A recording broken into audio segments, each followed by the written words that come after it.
and welcome to another video. I'm Miley. I'm Eric. And today we're going to tell you all the books we read in the month of March. Let's do it.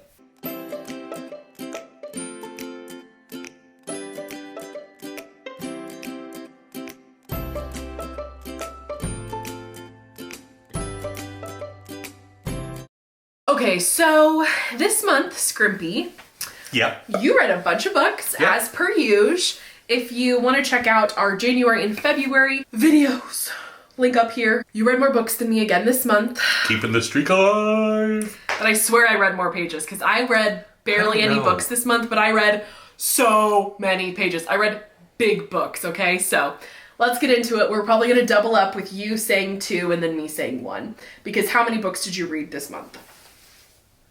9. And I read a whopping 4 books. Whoop, whoop. But they were big ones, okay? And I'll get into it. But Eric, why don't you go first with your first 2? And remember, we're keeping it snappy for the people. Yeah, people like the rambles. Snappy. People like the rambling. Okay, go on. What's your first one? I'm just going to get one out of the way at the beginning because I'm not going to talk about it. I have a D&D channel where I read books to do reviews on them, and so I read one of the new D&D books called The Netherdeep. It's an adventure. It was fun. If you're interested, go check out my other channel, but I'm not going to get into it here because, yeah. No one cares. Well, some people might care. On this channel, probably no one cares. So go check out the Geek Pantheon. Yes. What was your next book? Shocking absolutely nobody. Book 11 of the Dresden Files by Jim Butcher, Turncoat. This one, magic cop that's been on Harry's case since literally book 1 shows up at Harry's door covered in blood, needing his help because he's wanted for murder. Murder. And it's a whole thing. How many times we say murder in this video. Just kidding. I'm not going to do that because it'll be a lot. And it's a whole book about, like, there's, like, a mole within, like, the White Council wizard organization and trying to ferret out who it is. This one isn't one of my favorite ones because it does the thing in a lot of series where when it introduces the concept of there's like a traitor or somebody that like is a double agent or something. And, you know, just conveniently at the beginning of the book, a brand new character that's really important in the organization is introduced at the beginning of the book. And it's like, I wonder who the traitor is going to be. So it was pretty obvious from the get-go who the traitor was going to be, which was a bit of a bummer, but the actual story was fine. And what would you rate that one?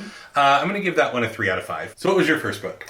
Okay, my first book was book number 4 in the Zodiac Academy series, which has been my new obsession. It's called Shadow Princess. So this book series is about two twins.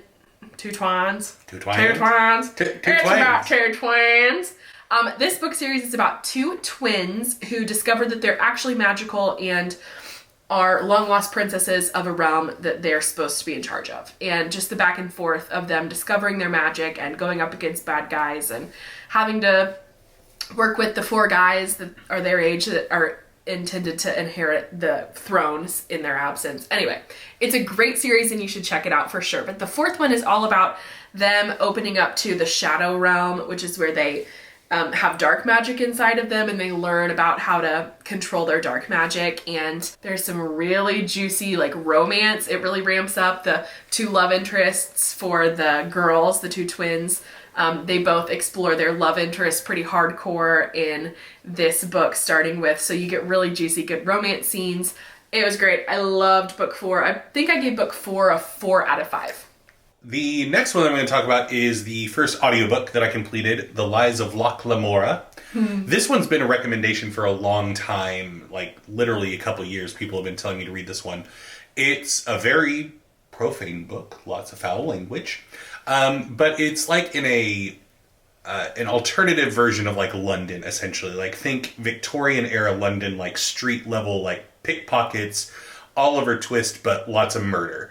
And so it's really good. It's a really fun read. It just is a very low stakes kind of book, I guess. Like the stakes are that the characters that you're following might die, but there's no like otherworldly threat or anything like that. So it was fine. I enjoyed it. I would probably give it a 2.5 out of 5. It wasn't one that really grabbed me. I know some people absolutely love the Gentleman Bastard series, this is book 1 of that series. It just didn't grab me. Maybe book 2 will. I didn't continue the series. Are you going to read book 2? Maybe down the line, but it wasn't like oh my god, I have to read the next book right now. Probably not a good indication of... No, but there have... you'd like it. That's fair. And then book number 4 for me this month was book 12 of the Dresden Files by Jim Butcher, Changes. So I can't wait till you're done with Dresden. take everything you know about Harry Dresden and throw it out the stinking window. So this one's titled Changes for a very big reason. Like literally, everything about the story and the dynamics and everything is shifted in this book moving forward. So very good, very intense. But I also knew that going into this book. I kind of talked to you about book 12 is supposed to be really crazy. And so I can't even imagine reading it without that mindset going into it, how I would have felt. But it was really good. It was really intense. And it very much explores that idea of like a hero, in order to do the right thing, making the wrong decisions, but for the right reason and things like that. And so it was good. It was good. I would give it a 5 out of 5. What's your next book?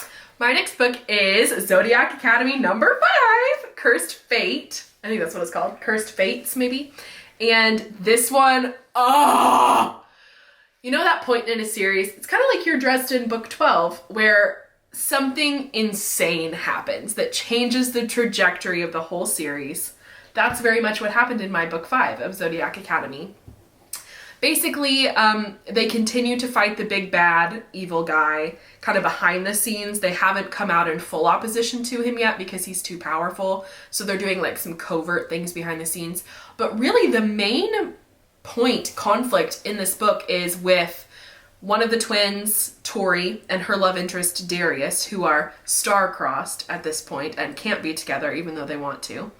And with Darcy and her love interest, Orion, who, oh man, everything with their relationship just comes to a head in the most heartbreaking, horrible way. Without giving any spoilers, they're wrenched apart, like can't even physically be together, anything. And it's just this huge life-altering self-sacrifice that Lance makes without Darcy's consent. So it's just this like very confusing and heartbreaking, compelling conflict that happens very interpersonally with these characters. I loved this one. I would give this one a 5 out of 5 for sure. Ooh. What's your next one? Your next 2? Yes, my next 2. The first one is another audiobook, Rage of Dragons by Evan Winter. Winter, not Winters. One Winter. So this was another one that was really recommended, but it's a really new author. Like this was his debut novel. He's released book 2 in the series. I haven't gotten to that one yet, but it is kind of Game of Thrones, Hamlet, but in an African inspired setting instead of like Western Europe. Interesting. And so it's just, it's very interesting, very fascinating, very well written. And you just get this like slow progression of your protagonist and like very much like Hamlet, like building off of like his anger and his need for vengeance. At the end of the book, it's just kind of wild. Like I don't know where book 2 goes because nothing's really left to build off of from book 1. Like, so it's like a Ned Stark moment. Yeah, but kind of the opposite, where it's like all you have left is the main character. So spoiler. Yeah. And then the next book, book 13. Wait, why did you rate that one? Oh, sorry. That one I'm going to give a 4 out of 5. It was good. It was a bit slow to get started. Like the whole prologue of the book are characters that it's like the prologue is set like 500 years in the past. So like none of the characters that you spend all this time getting to know end up being in the story. So, but overall, really good. Okay, what's your next one? Book 13. Oh my of the Dresden Files by Jim Butcher. This one is titled Ghost Story, and didn't we already have one titled Ghost something? No, we had one titled Grave Peril. Okay, whatever. What's this one about? Here's the thing.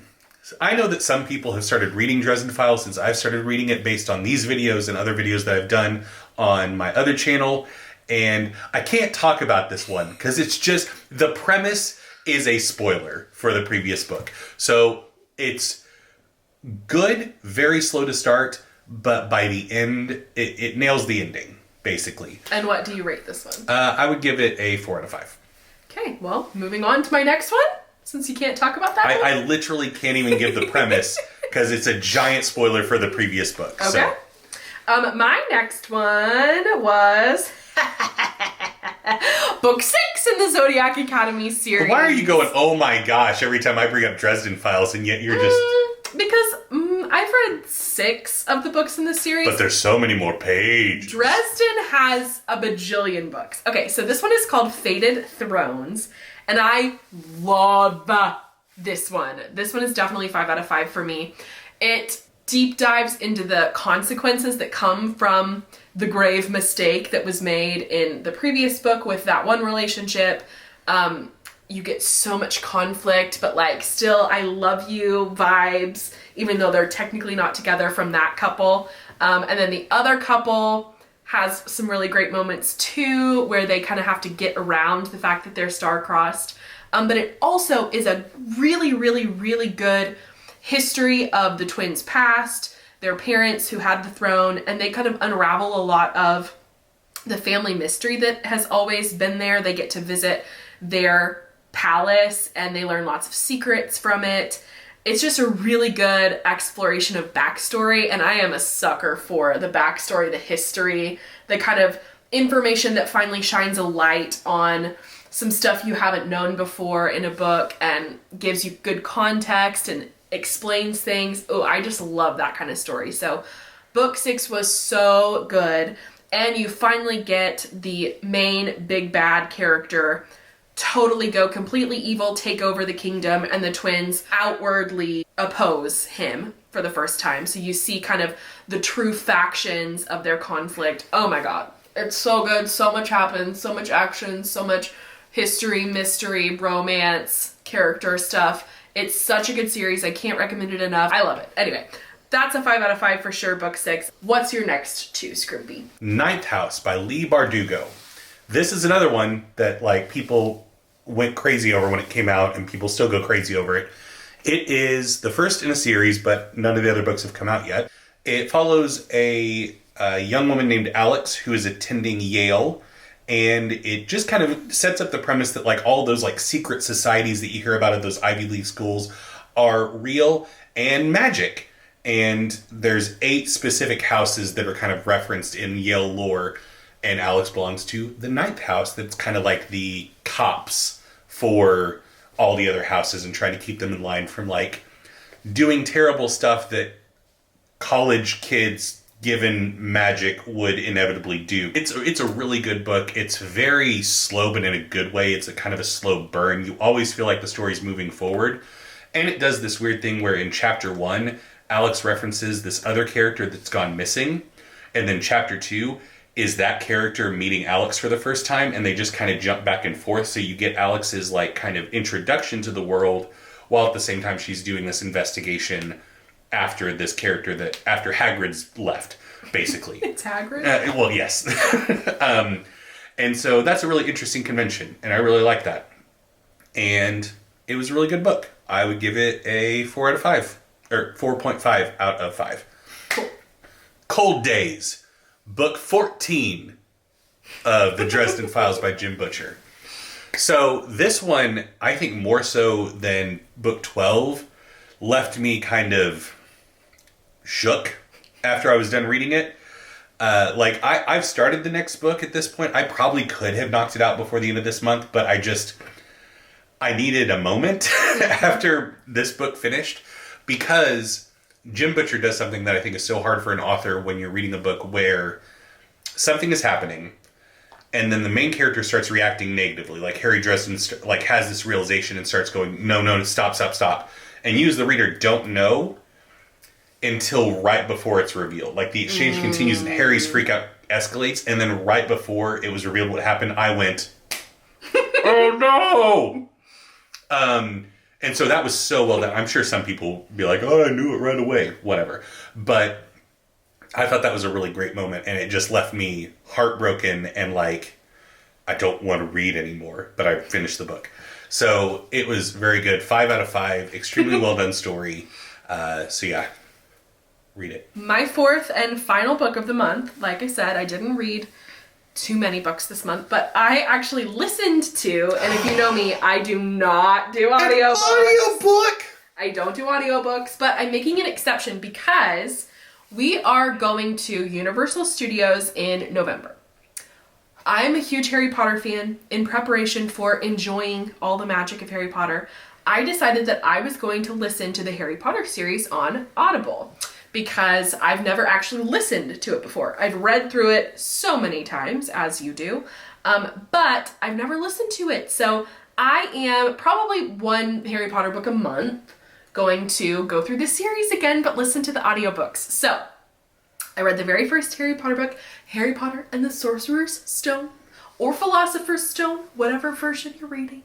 I'm reading the American version, so it's Sorcerer's Stone, and it was just fabulous. Oh, I loved it so much. It was so fun to listen to the narration and all the different voices.